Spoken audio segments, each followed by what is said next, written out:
Hey there, everyone. It's Phantasma Night. Welcome, ladies, gentlemen, phantoms of all kinds. I'll be your host for today, and today, well, I want to be a little encouraging today. This was inspired by a conversation I had with a friend of mine recently, which I suppose I should talk about. So recently, I had this homework assignment for animation class. I feel like I've been taking an awful lot of time on these. Well, a couple of them. Most of them I've just done in class, but a couple of them have taken me several hours outside of class. I finished it a little earlier, and, well, it's... Let's just say that it's the middle of the night, but it's not 2 a.m. this time. Anyway, so last time I was working on this, I was in voice chat with a friend of mine who... I don't remember what exactly I said exactly. Something about how I'm not much of an artist. This was something I actually said in class at some point. There was an assignment that involved drawing, and well, drawing with the computer. And I'm not used to drawing with software or otherwise. I said something like, I'm not exactly much of an artist, to the professor, who said, but your work implies otherwise, or your work indicates otherwise. And I mentioned that to my friend, and my friend's first response was, you are an artist. I wish I could remember his exact points. But I think the main takeaway, and this was one of his main points, was that I know that it could be better, that I want to be better. And apparently that's the mark of an artist. Kind of remind me of the stereotype of the tormented artist, you know? The one who keeps working and working but can never be satisfied. I hear that that's how it is with actual artists. That no matter how hard they work, no matter how much they accomplish, even if they become world renowned, they are never satisfied. I guess that's the fate of someone who seeks to improve, seeks to... I don't know. I was gonna say do something profound, but I've been using that word too much lately. But yeah, I wouldn't consider myself much of an artist. I still don't. But you know, maybe those words are something I need to hear. That, you know, there was some, I don't know if meaning is the right word. But, you know, all this work that I put in for various things. Not just this one homework assignment, but going back to school, trying to do this whole streamer thing. A reminder that I went back to school partially as a way to take a break from work, but also partially to actually improve my skills, expand my horizons, and I think I'm accomplishing that, even though it is a struggle sometimes. Sometimes more than I bargained for, and sometimes I still wonder why I can't work as hard as I wish I could. Am I a tormented artist? Maybe. I always think that you need a little more diligence than I have, a little more passion than I have, a bit more madness.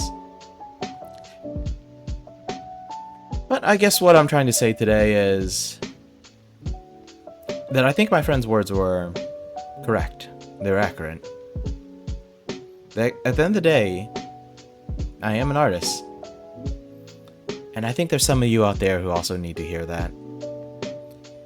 That even if you're a writer who's never published a book, even if you're an actor struggling to find a role, even you're a musician whose band has fallen apart for one reason or another, you are an artist. Even if you simply had that spark of imagination, if you simply wanted to do something, but was never able to actually take hold of it, never actually able to give solid form to it, to let the world know about your talents. I know a lot of folks would hear a statement like that and say, I have no talent, I have no skill, I haven't accomplished anything. Accomplishment takes time, though. Time and experience, and a little bit of luck. You could be the best musician in the world, but without some luck, no one's gonna be able to hear your music. And yeah, I know you would go out and take your destiny, and some people say you have to make your own luck. But still, I'm not trying to diminish anyone's efforts here.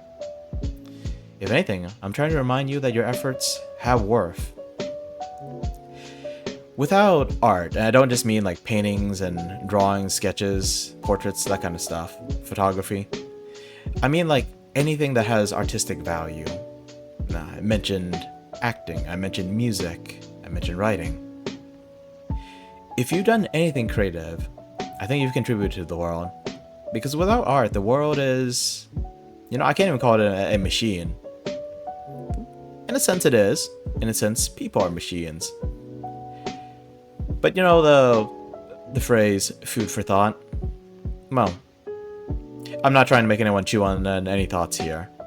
I'm using the phrase in a different meaning. Maybe not food, but fuel. Food is fuel for the human body. So is water, so is air, so is rest, and so is art. Without it, we wouldn't even be able to function as machines. We wouldn't be able to do the same thing day in and day out. We'd go nuts. We'd fall apart. Art, creativity, that's part of the human body's maintenance.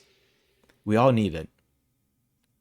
And when fed the right fuel, sometimes a machine could perform above and beyond what's expected of it. Well, sometimes that art can be food for thought. We do chew on those ideas, and we produce something more magnificent. So yeah, that's mostly what I had to say today. Just remember that you are an artist. Even if you were a kid when you felt you lost that spark, or rather, you felt that you lost that spark when you were a kid. Even if you're a grown adult now, you're busy all the time, have to take care of kids, gotta go to work, gotta go to school. Maybe you only deal with one of those, and even then it's too much for you. I understand. I understand so much. I'm not a great juggler. There's a lot of stuff that I cannot handle. And if you have to deal with even one of those things, well, kudos to you. But that doesn't mean that you can't be creative. That doesn't mean that your artistic sense has vanished altogether. It's been buried, perhaps. Maybe even a little squished, even a little deformed. But it's still there somewhere. I'm not saying you have to find it. But you did. I think that'd make me very happy. Like I said, I don't care if you've never released anything. I still consider you an artist. I'm still gonna cheer you on. Because once again, art makes the world a better place. Not in an... Oh, I was gonna say not in the productive sense, but hey, you can be productive too. Sometimes music helps us work. Sometimes watching a work of fiction, reading a story, sitting by the fireside and reciting nursery rhymes. I don't know too many people who actually recite nursery rhymes, though. Usually they read them from a children's book. But those things, they give you ideas. Sometimes those ideas need to be implemented in a more scientific manner. But still, the ideas are there. And yeah, I think some of that can indeed improve productivity. But yeah, just simply having the right art out there, being able to get our feelings across, being able to communicate in a way beyond just mere words and numbers, beyond profit margins and efficiency. Once you go beyond those things, I think we as human beings can connect in a way that can't exactly be conveyed by any means of logical transaction. Or maybe I should say can't be conveyed with logic alone. Yeah, so that's basically it. Today's a short little piece. I was looking for a little poem to finish off this video with, but I'm writing a little something. It's not exactly a poem, just a few words I want to share with you all before I leave for today. We all burn with dreams and hopes. Never let your fire go out. But even if it does, even if all you've ever had was a flickering candlelight, remember the candles can be relit. Alright, that's all I got for you. Thank you for joining me today. Hope you have a good rest of your day, evening, or what have you. But for now, stay safe and maybe I'll see you around. Goodbye.